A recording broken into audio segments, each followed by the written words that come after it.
You will hear a woman being interviewed by a market researcher in a health club about her membership of the club.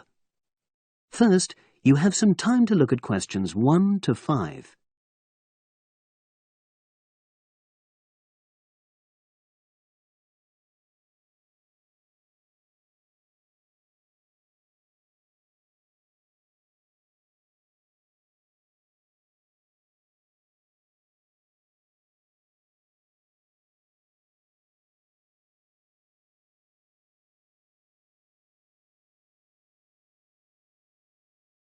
You should answer the questions as you listen, because you will not hear the recording a second time.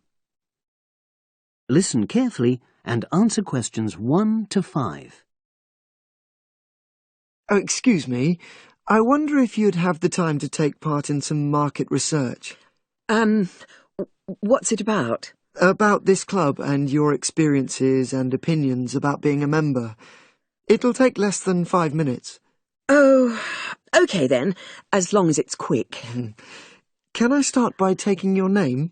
It's Selina Thompson. Is that Thompson? Yes. Okay, great. Thanks. And what do you do for a living?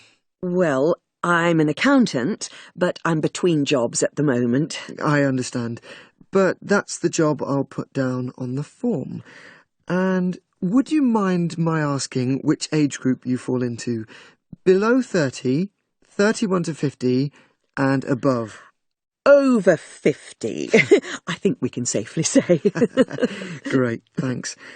And which type of membership do you have? Sorry, I'm not sure what you mean. Do you mean how long? No, is it a single-person membership? Oh, right, no, it's a family membership. Thanks. And how long have you been a member?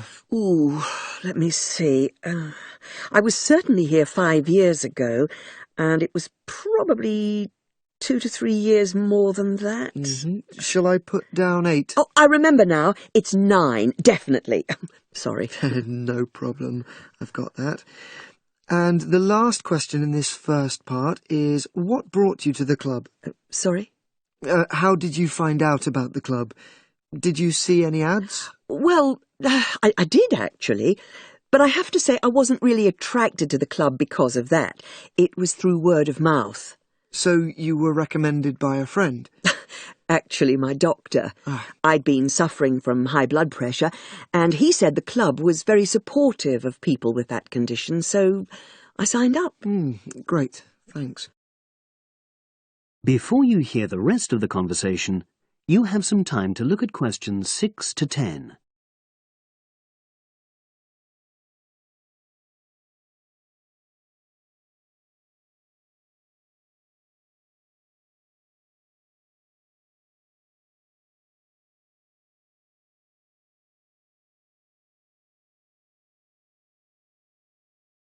Now listen and answer questions 6 to 10. Now, for the second part of the form, I want to ask a bit more about your experience of the club. Sure. How often would you say you use the club? It varies enormously, depending on how busy I am. Of course. But on average, per month? I'd say it averages out at twice a week.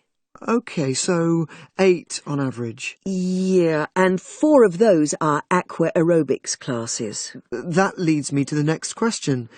Would you say the swimming pool is the facility you make most use of? Fair to say that, yep. Right, thanks. And are there any facilities you don't use? One area I realise I've never used is the tennis courts. And there's one simple reason for that. You don't play tennis? Actually, I'm not bad at it. Oh. It's that I'm not happy having to pay extra for that privilege. Oh, right. I've made a note of that. Thanks. Now, in the last section, are there any suggestions or recommendations you have for improvements to the club? Only about health and fitness? Anything at all? Well, I'd like to see more social events. It isn't just a question of getting together for games or classes, but other things, you know. Yes, sure. And another thing that I was thinking, when I had my yoga class in the gym last night, we were all sweltering in the heat, was that I think they should put in, or, you know... Air conditioning. That's exactly what I mean. The rooms are really light and well designed, but they do need proper installations. Sure. Well, I've made a note of that. Good.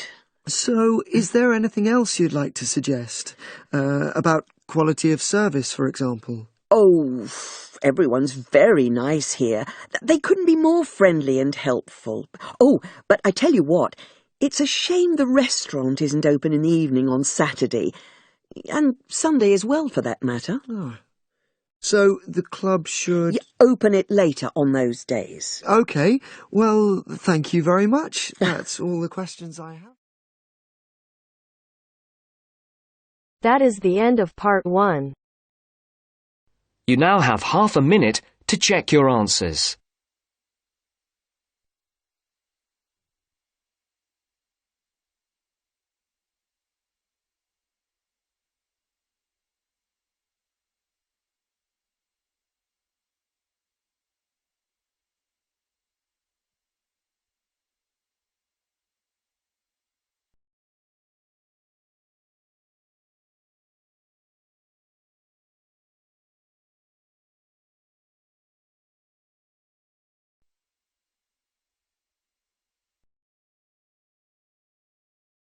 Now turns to part 2.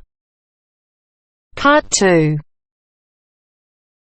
You will hear a trainee teacher called Eve talking to her university tutor about her preparations for teaching practice. First, you have some time to look at questions 11 to 15.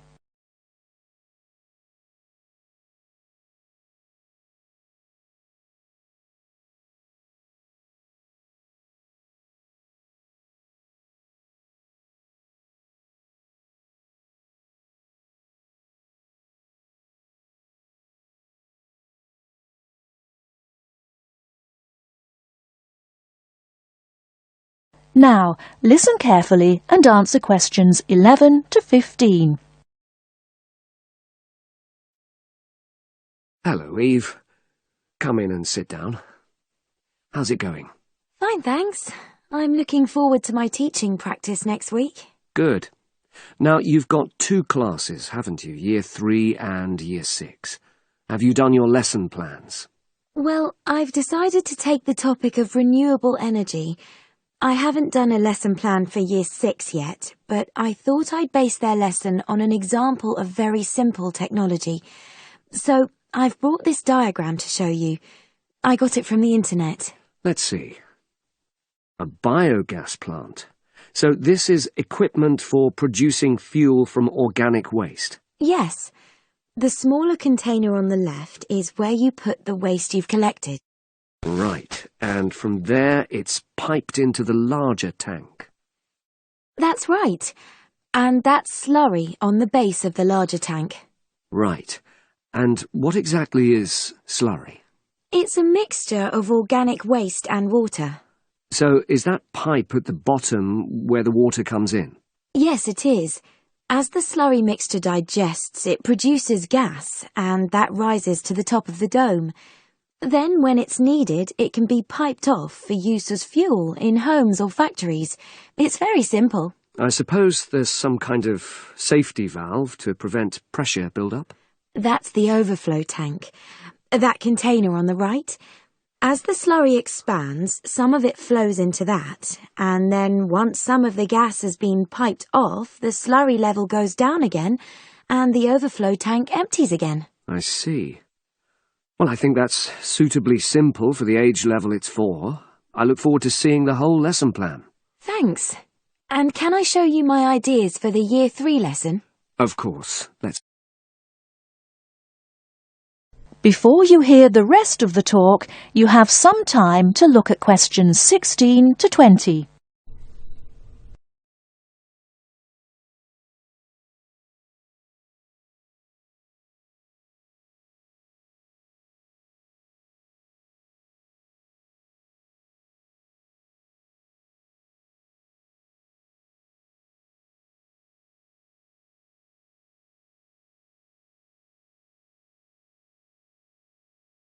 Now listen and answer questions 16 to 20.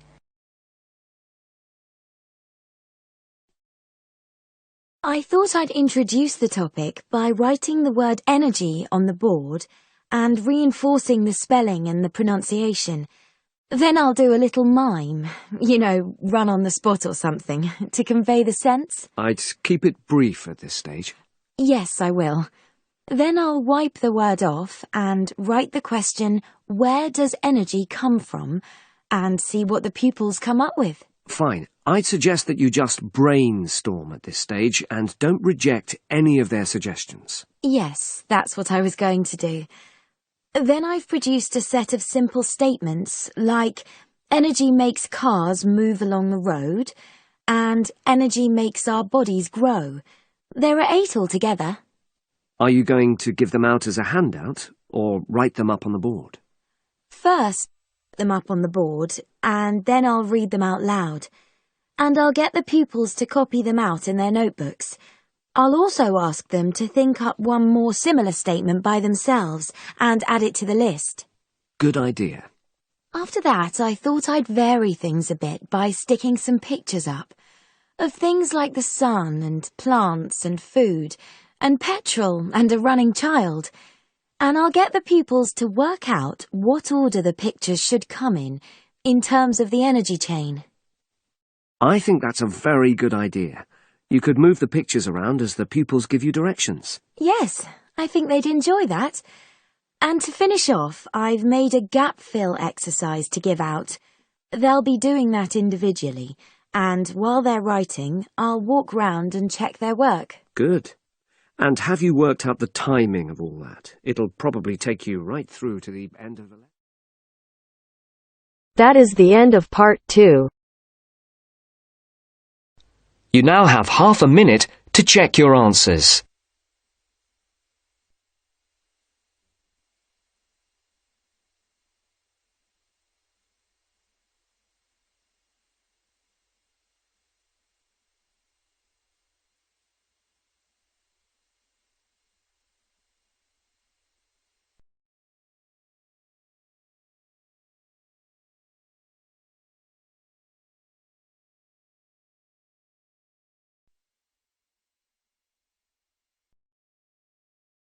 Now turns to part 3.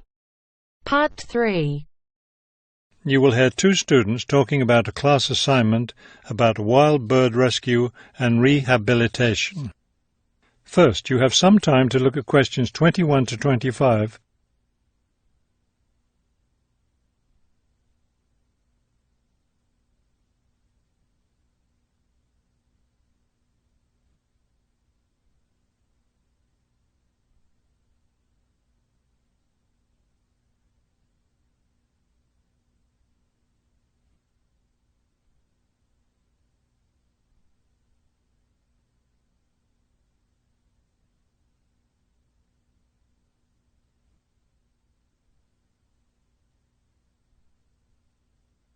As you listen to the first part of the conversation, answer questions 21 to 25.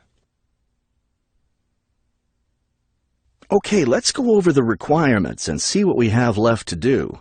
Let's see. We have to give the professor a written summary of the information we've gathered on our topic, wild bird rescue and rehabilitation. The other written thing we have to turn in is a case study of the rehabilitation of one bird. We have the information on that already. Right. All we have to do is write it up. What about charts and graphs? Do we need to include something like that? I don't think so. They aren't really relevant, but we do have to turn in a list of the resources we used. Naturally. What about videos? I heard some of the other students were doing that. Well, I guess that must be optional, because I don't see it on the requirements list. Okay, we should start planning our class presentation, since that counts for half the grade. We've looked at lots of sources of information, but I think our best source was the interviews we did with the wildlife rehabilitators. Agreed. That and the journal articles. I think we have enough information from those 2 sources for the presentation anyhow. The books we looked at weren't all that helpful. I wonder if we should try to bring in some live birds for the presentation. That would be too difficult, don't you think? but we have lots of photos of rehabilitated birds. We can show those.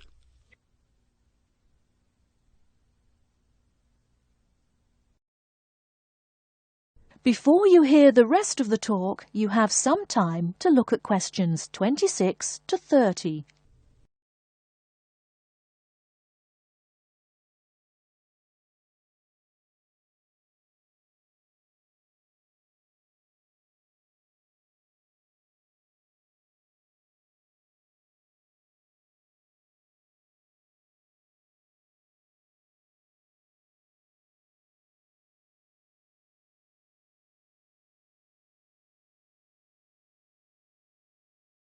Now listen and answer questions 26 to 30.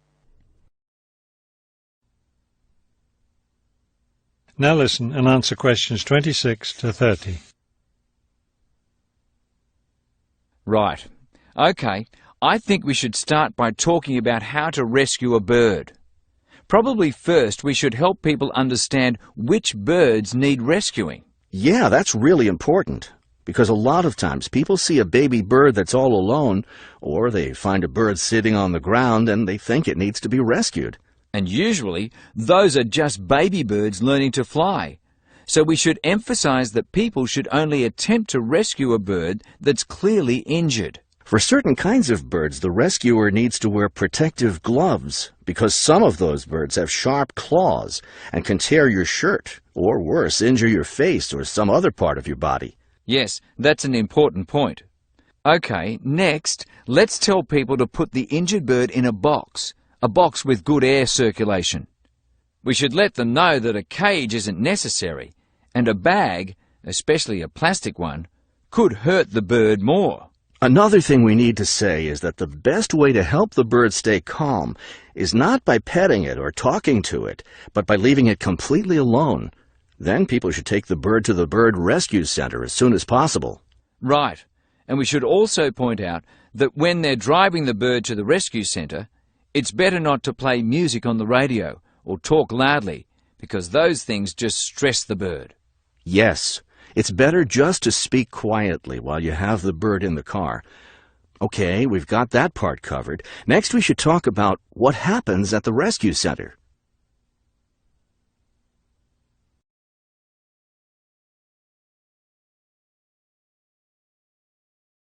That is the end of part 3. You now have half a minute to check your answers.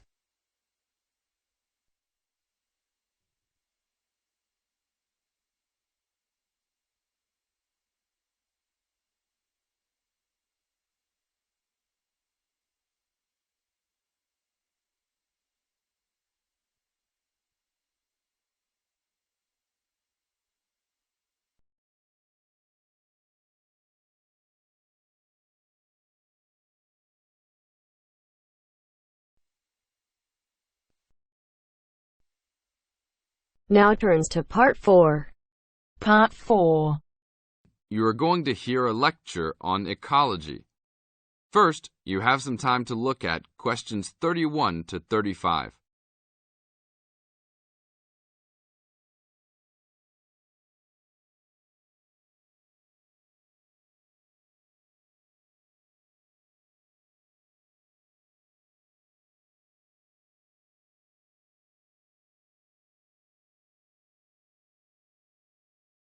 Now listen to the tape and answer the questions. Good afternoon. I'd like to turn it over to Dr. Carey, who will talk about the programme in restoration ecology. Thanks, Chris.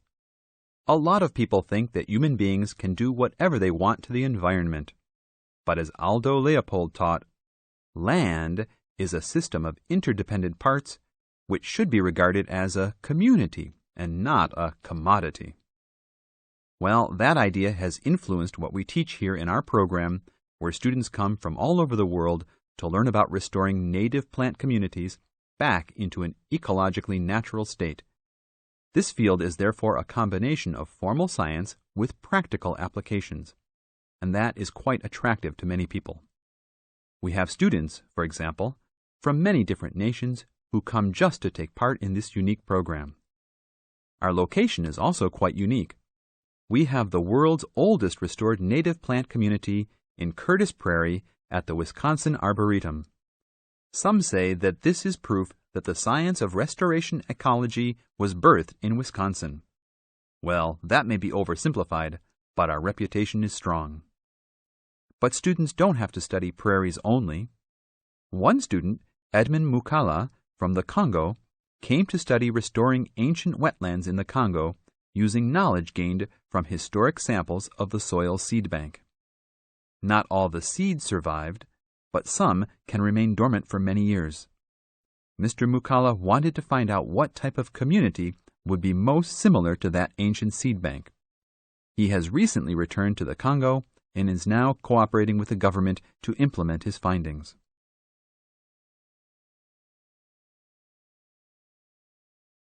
Now look at questions 36 to 40.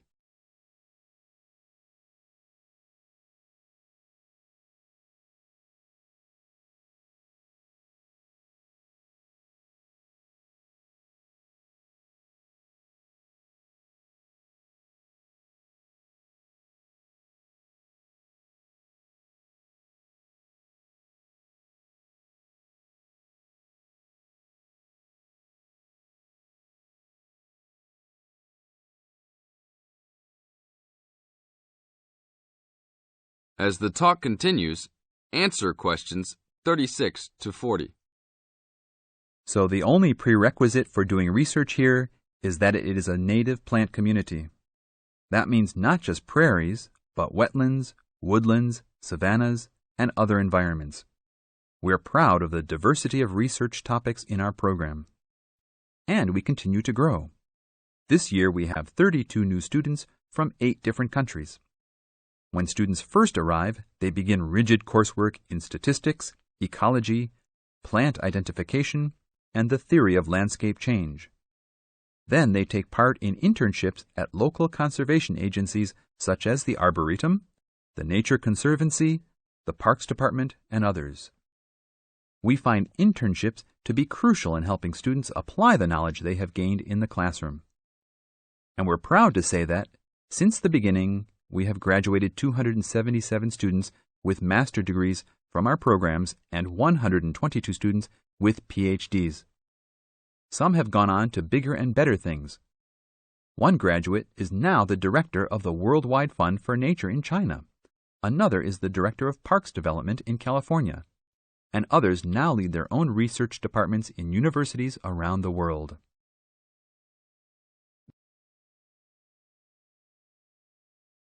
That is the end of part 4. You now have half a minute to check your answers.